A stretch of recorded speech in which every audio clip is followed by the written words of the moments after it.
They're, of course, disturbing and anti-Semitic, and they have significant real consequences for people who might follow him and listen. Bay Rabbi Michoel Feinstein of Chabad of the Bay Area says comments like the ones made by Kanye West go beyond just words. People who listen to them and are influenced by them can actually bring those ideas into practical expression.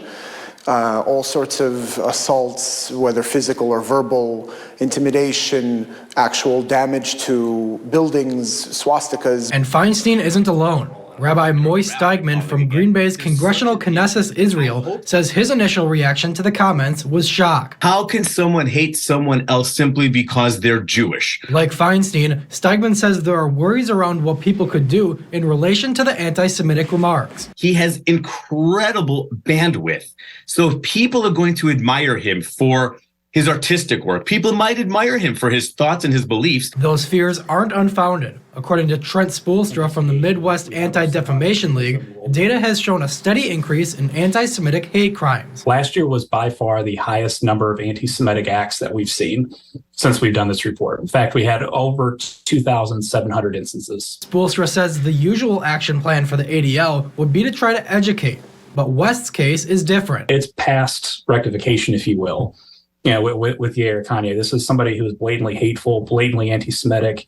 And like I said, every comment he makes is even worse than the previous one that he's made. The comments have led Jewish leaders like Feinstein to begin work to ensure everyone feels safe in their place of worship. The overall response is to add in positivity to combat that darkness. When there is this kind of environment of a lack of safety, that inner faith, that inner trust in God always is a good bulwark to combat that. Although Steigman says the comments made by West are unsettling, he's more focused on something else. I am far more overwhelmed with gratitude and appreciation than I am with concern. I do not take for granted that being a Jew in this country is safe. It doesn't mean it's perfect. In many ways, this is heartwarming, the response from the national community. Northeast Wisconsin is no exception. Between the flu, RSV, and COVID-19, it can be hard to stay healthy.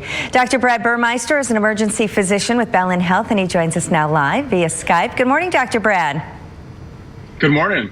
We've been hearing a lot of news stories across the country of kids being out sick. How are hospitals doing in our area? Yeah, I think everywhere that you look in our area right now, it's pretty darn busy. You know, that includes urgent cares, emergency departments, and primary care doctors. All are seeing, a number of different viral infections present to those clinics. So my biggest piece of advice right now is to, try to have some patience. Our wait times and all of those settings are a bit higher than what we would like and what people are probably used to right now. Is it at the level that we were talking about during the peak of the pandemic? It's not the same level. It's a little bit different, partly because this series of viruses is impacting children a lot more than adults. And what kinds of illnesses are children getting and others? Yeah, we're seeing, a number of viruses circulate all at the same time. The first one is influenza. We're seeing a really strong growth in the number of cases of influenza. We actually saw the number of cases double 1 week compared to the last week, so very strong growth there. The second, continues to be COVID-19. Right now, we have around 500 people in the hospital who are infected with COVID across the state, and that's about a quarter of the number of hospitalizations we had in our state after last year when we were sort of at our peak. And then the third most common virus that really impacts children is RSV. A lot of people maybe haven't heard of RSV, but it's really been in the headlines lately. This is a very common virus. Most kids, by the time they're 4 years old, have had this virus at least once. I hear a lot of parents say, my kid has not had this virus, or none of my kids have had this virus, but it's very likely they have. And it's sort of an interesting virus because in adults, it can just sort of cause the sniffles or a cold. But in kids, particularly the younger kids, it can put them in pretty significant respiratory distress. And at what point should they be seen? That's probably the hardest question to answer. Healthcare providers can look at a kid and typically tell in just a couple of seconds, is this a kid that needs some sort of intervention or further treatment or not? But the first thing we would want parents to look for is, are they in respiratory distress? Are they breathing faster than normal? Little babies, their head might bob up and down when they breathe. Sometimes little babies, their ribs will pull in when they breathe because they're working harder. Or a good proxy of can they breathe okay or not is whether or not they can feed. If a baby can feed or hold a pacifier in its mouth, typically the respiratory distress, isn't too bad. But when kids, refuse to feed altogether, then that might need some more attention. A fever is another common question that people get. For most kids, particularly older than 3 months, a fever is a sign of a virus and isn't something that we necessarily need to have them, come into the emergency department, urgent care, or primary care for that alone. Typically, it's very easily treatable.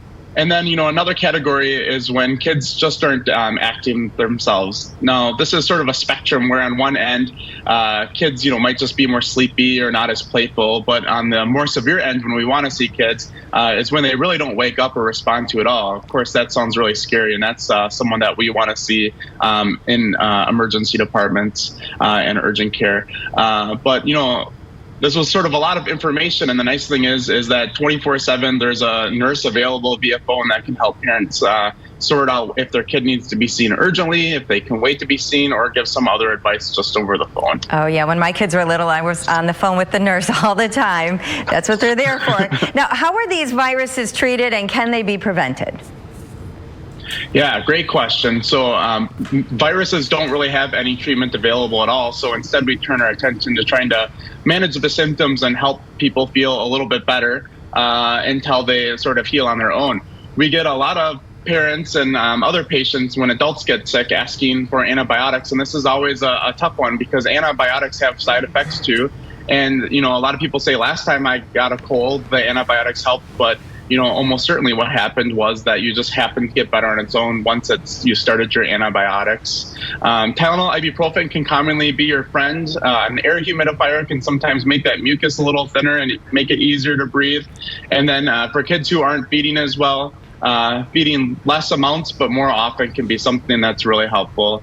As far as prevention, the number one key is to get your vaccines. Almost everyone who's older than 6 months should get that influenza shot in so that they can prevent this altogether. But like I said, viruses are a normal part of life. So, you do what you can to not get sick, but it's not always preventable. Well, as always, we appreciate the advice and we wish everybody a healthy December. Thanks so much, Dr. Brad, and good day, Wisconsin. Thank you.